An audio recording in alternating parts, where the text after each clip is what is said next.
me try this light then. Turn on the light. If I can fucking get it on. Makes my face look fucking red. I don't know if I like that or not.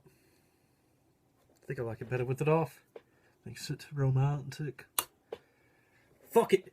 Off it is, man. Because I fucking said so. Okay, enough with the British accent. I don't know why I'm doing this, but I'm bored.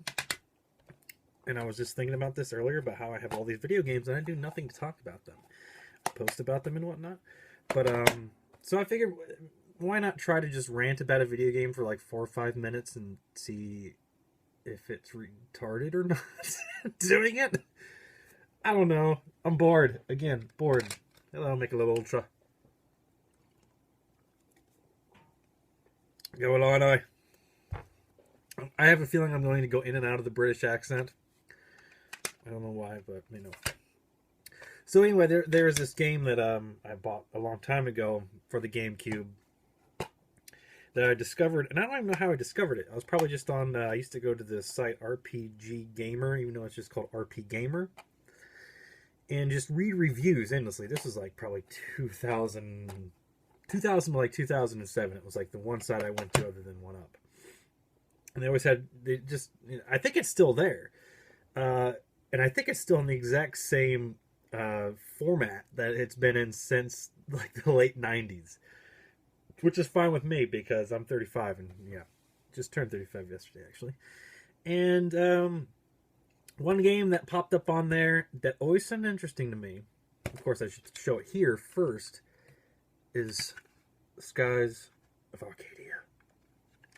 Now this was originally released on the Dreamcast, and when I got into collecting and I got the Dreamcast, when you buy a Dreamcast and try to start collecting for it, you realize very, very quickly that the games are kind of expensive.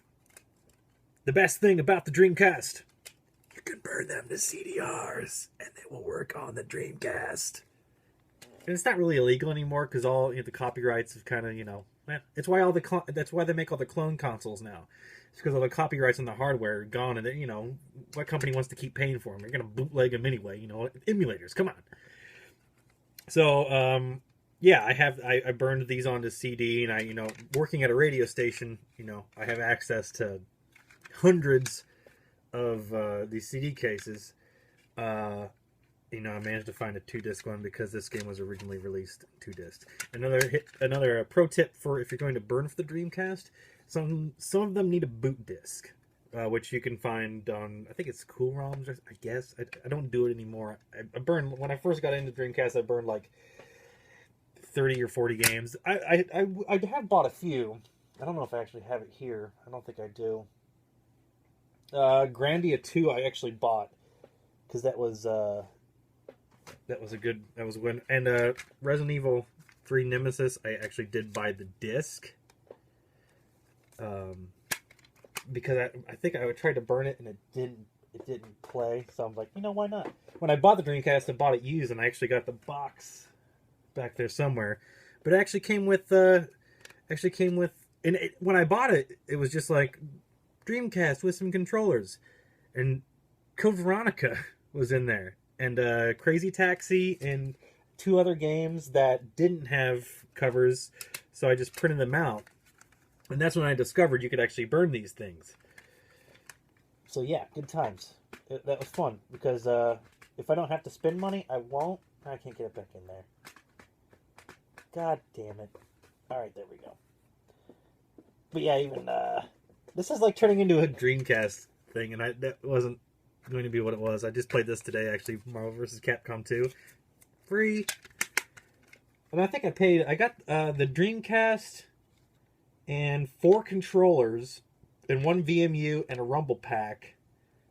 And I'm pretty sure I got all of that for roughly, it was like $35 before shipping. After shipping, it was probably like 50, 60. Because, it was a lot. And, yeah, it's a lot of fun because it's, burn them. And you do have to be able to burn images onto a CD. Man, I'm like totally into this whole thing now. This is like turning into a completely, like this game, Ill Bleed. They actually had a copy of this at Disc Replay about a year and a half ago. $56 for this game. Not even that good. But it's just one of these weird games where it's like a haunted amusement park kind of situation. I don't know. I tried to play it. The controls suck.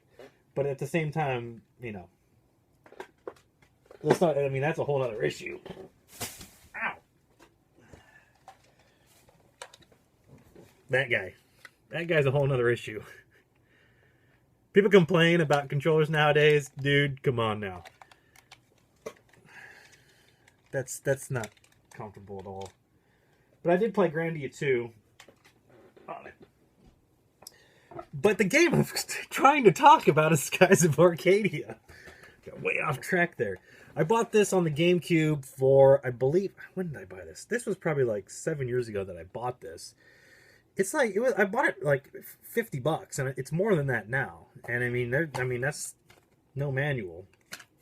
Case isn't in all that great shape. But the thing about this game is it is an absolute classic. The story is great. The music is just unreal. If you ever listen to my radio show at all, Afternoon Delight, I use the opening music from this a lot on there. It's most of it's orchestrated, I believe. Some of it is MIDI, but especially the main theme is orchestrated, and it's pirate-based. Sky pirates. You are sky pirates in this game, and it is a fantastic setting. I don't want to say too much because some of you might actually want to play it, and if you have a Dreamcast, hello. You don't have to actually buy it. I actually just the other day I looked to see what this would be going for on the Dreamcast, and just the 2 discs alone auctioned for $32 on eBay. Just the discs, not the case, just the discs. Because I thought about getting just the discs that have any, and then I realized, oh yeah,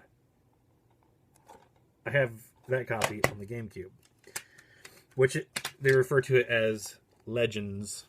And there's some extra stuff in here. I'm not exactly sure. Experience the director's cut with hours of new gameplay. I don't know what that consists of, but the thing that's really fantastic about this game is it has a charm to it that is unlike any other RPG I've ever played. And not just because it's Sky Pirates. There's just a strange ambience to the story, the characters. It's not heavy-handed like a Final Fantasy at all. This is fun. It's like very tongue-in-cheek in a way. There's some seriousness to it, but this game does not take itself seriously, which is a big problem, you know, when you start talking about some of the Final Fantasy games that came out throughout the late 90s through Final Fantasy 12. I had some problems with 10, 8, and 7. If you know me at all, you know I have big problems with Final Fantasy 7, even though it is a fun game still. But Skies of Arcadia is one of those games that just I accidentally came across, and it turned out to be one of my more kind of different experiences in gaming. I compare this to like when I first discovered the Tales of series, because when I first discovered the Tales of series, it was not Tales of Symphonia, it was Tales of Fantasia, because I had gotten into emulators, even though I'm not into emulators now, but back in the day, back in 2001, I got into emulators and got into games that weren't released in America on the Super Nintendo, that were only in Japan. And Tales of Fantasia was one of them. If you ever followed my old band, Smoke Aggression, the video game Tales of Fantasia was where I got the title Fantasia with a PH for the record that we made in 2001, 2002. And it was like when I first really started getting into RPGs that weren't Final Fantasy and Dragon Warrior. And then something like this comes along, and Tales of Symphonia, which is just ridiculously good. And, just one of those special games that come across that, it had the unfortunate fate of being on the Dreamcast. Which is too bad, because the Dreamcast is a good system. It has many good games. it's a little too late from Sega after the abortion that was the Sega Saturn and the Sega CD and 32X and all that. And just bad luck. And not to mention the one port it got wasn't on the PS2, it was on the GameCube. So that didn't help matters at all either, except for people like me who didn't have a PS2. I've stuck with Nintendo. Still have stuck with Nintendo. If you don't believe me, there's my Switch. Video over.